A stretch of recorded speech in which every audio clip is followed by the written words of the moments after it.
you got a hat that you put on your head and you didn't just sit on top of it. I know, right? This is... Can you get over here and... Some athletic ability. Do you feel the dirt, first of all? Oh my god. Yeah. My knee's gonna give out. Hold on. This is like the good son. Oh, shit. Oh, God.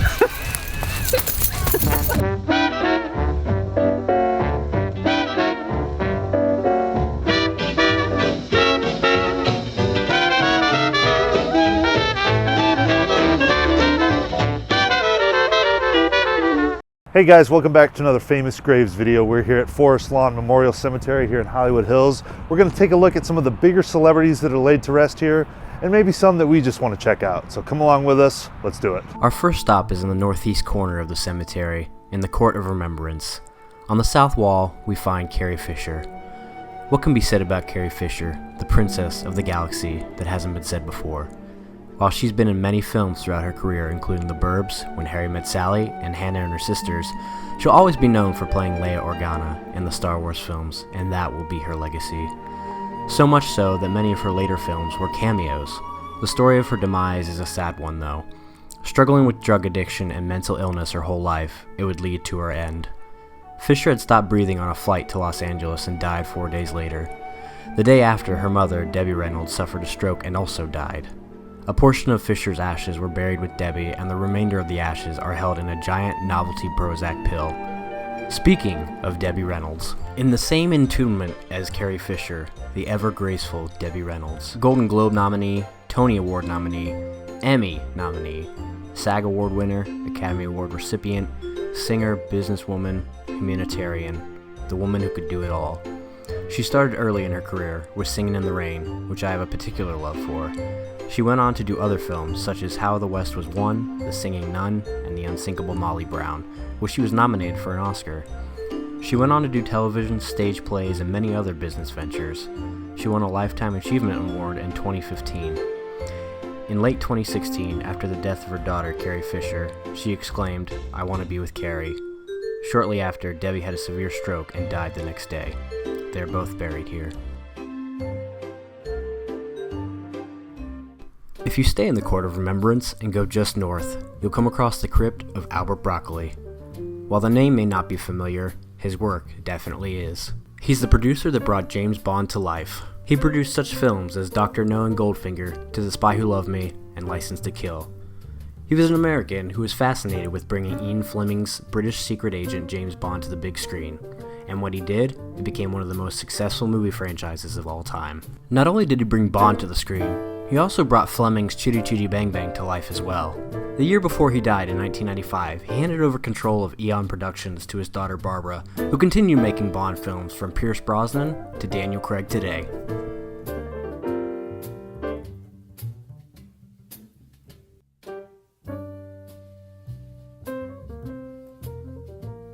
I'm going to open my program tonight with a little number that's quite a favorite with all my friends back in my hometown, Milwaukee.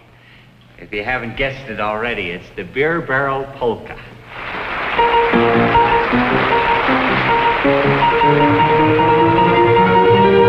Liberace was an American pianist, singer, and actor. He was a child prodigy who enjoyed a career spanning 4 decades of concerts, recordings, television, motion pictures, and endorsements. At the height of his fame, from the 50s to the 70s, Liberace was the highest paid entertainer in the world. He embraced a lifestyle of flamboyant excess, both on and off stage, acquiring the nickname Mr. Showmanship. He was recognized during his career with 2 Emmy Awards, 6 gold albums, and 2 stars on the Hollywood Walk of Fame. Liberace also performed 56 sold-out shows at Radio City Music Hall, which set box office records a few months before his death in Palm Springs, California. Liberace was secretly diagnosed HIV positive in August 1985 by his private physician, 18 months before his death. Other than his long-term manager and a few family members and associates, Liberace kept his terminal illness a secret until the day he died and did not seek any medical treatment. He died at the age of 67 in 1987. He's entombed here with his mother and brother George.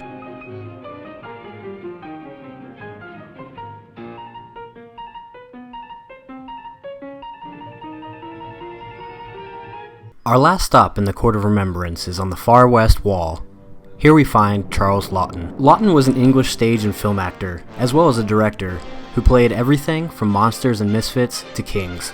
Some of his most notable films include The Private Life of Henry VIII, Mutiny on the Bounty, and The Hunchback of Notre Dame. He also directed one film, The Night of the Hunter. While not a critical success at the time of its release in 1955, which also led to Lawton never directing a film again, it has since grown in popularity, inspiring such directors as Martin Scorsese, Terrence Malick, Jim Jarmusch, Spike Lee, and the Coen brothers. The Daniel Day-Lewis has cited him as one of his inspirations, and has called him one of the greatest performers of his generation.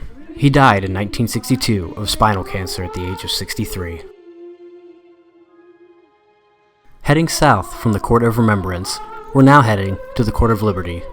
Just outside the north wall, we find the extremely modest gravestone of Buster Keaton. The Great Stone Face, as he is often referred, Buster Keaton is among one of the greatest of the silent era of film. His trademark was physical comedy while constantly sporting a stoic, deadpan expression. Of his works, the 1920s was his best period, with Sherlock Jr., The General, and The Cameraman being his most known, while many view The General as his masterpiece. He enjoyed creative freedom throughout most of his early career until he signed on with MGM, who took that independence away, as he slowly descended into alcoholism, subsequently ruining his family life. He eventually recovered in the 40s and revived his career to a point that he was awarded in 1959 with an honorary Academy Award. Keaton was recognized as the 7th greatest film director and 21st greatest male star of the classic Hollywood cinema. He died in 1966.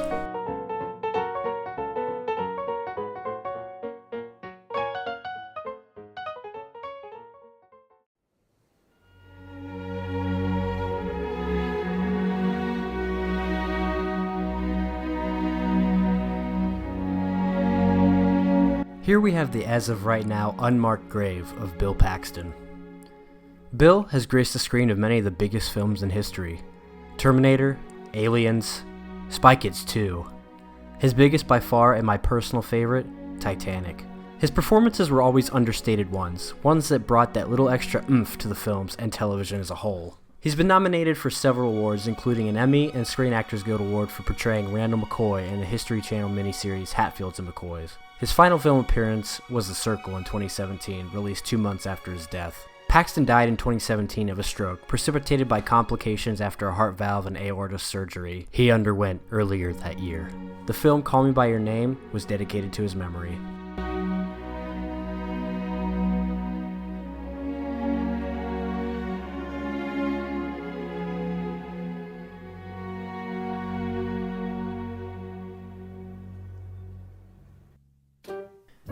If you head west, in a spot that if you blink you'll miss it, you'll find John Ritter.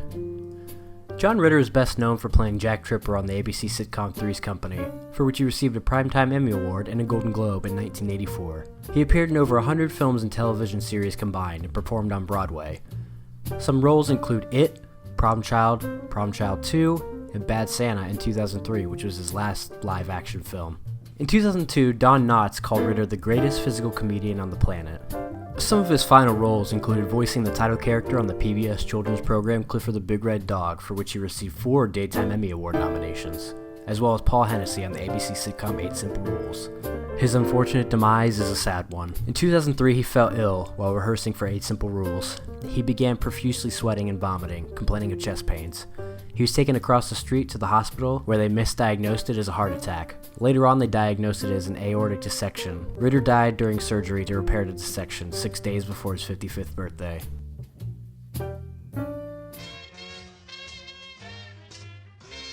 So we decided to take a last-second detour to the Glendale location of Forest Lawn Memorial to check out one of my personal favorites, James Stewart. Stewart was known for his down-to-earth persona, which helped him often portray American middle-class men struggling in crisis. Many of the films he starred in have become enduring classics. He was nominated for 5 Academy Awards, winning for The Philadelphia Story, and receiving an Academy Lifetime Achievement Award in 1985. In 1999, Stewart was named the 3rd greatest male screen legend of the Golden Age of Hollywood by the American Film Institute, behind Humphrey Bogart and Cary Grant. The American Film Institute has also named 5 of Stewart's films to its list of the 100 best American films ever made, including Mr. Smith Goes to Washington, Rear Window, and Vertigo. He also had a noted military career and was a World War II and Vietnam War veteran and pilot who rose to the rank of Brigadier General in the United States Air Force Reserve, becoming the highest ranking actor in military history. Stewart died in 1997 at the age of 89.